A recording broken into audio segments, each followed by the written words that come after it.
Hi.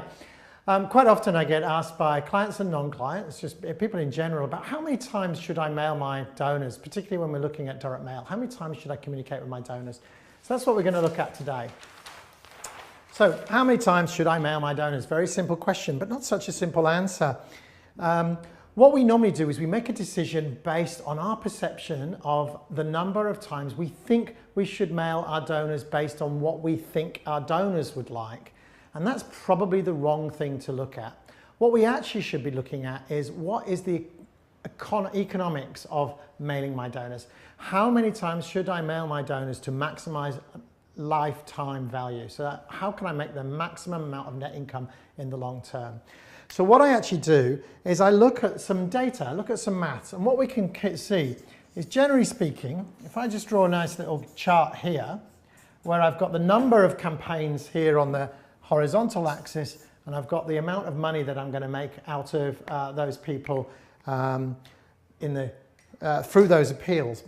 What I've got is sort of, as I increase the number of appeals per year, I've got a relatively linear increase in cost, because I'm assuming that my appeals are more or less the same price per unit. So in other words, if I do twice as many appeals, I pay twice as much money.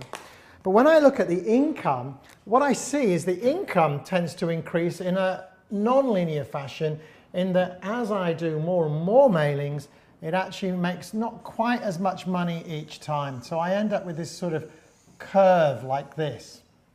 So if I go from this number of mailings to this number of mailings, so I'm doubling my mailings, I'll pretty much double my costs. Not quite on there, but it should be about double my costs. But when I actually look at the income, I'll increase my income from there to there. So this is the cumulative income. So you can see that I've got a cost increase of a little bit and an income increase of quite a lot. So I definitely should increase my number of mailings.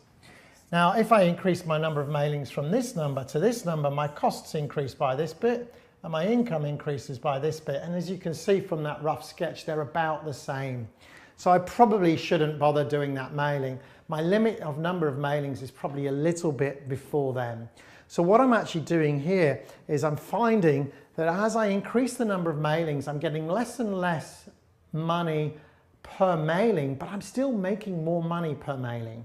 Now, for the long term, we know that recency and frequency from RFV or RFM, so recency and frequency, how recent and how often people have given, is the best indicator of whether they're going to give to me again. So that means that I know that the more people have actually got giving, the more people I'm going to keep giving. So in the long term, the more money I make out of people in 1 year means the more money they're going to probably give me into the future. Okay, that's just the way it works. It's not mercenary or anything. That's just the same if we were selling wine or any other kind of fast-moving good or anything like that. It's just the way it works.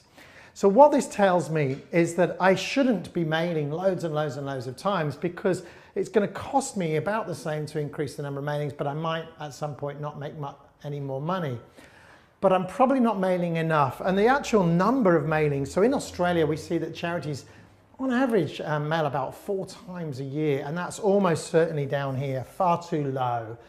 4 times is going to be too low. What we actually want to be doing is mailing a lot more. But that number is going to depend to some extent on how many donors that you've got. Because the more donors that you've got, then the more cost effective each and every mailing is, so the more mailings you can do. So if you had 100,000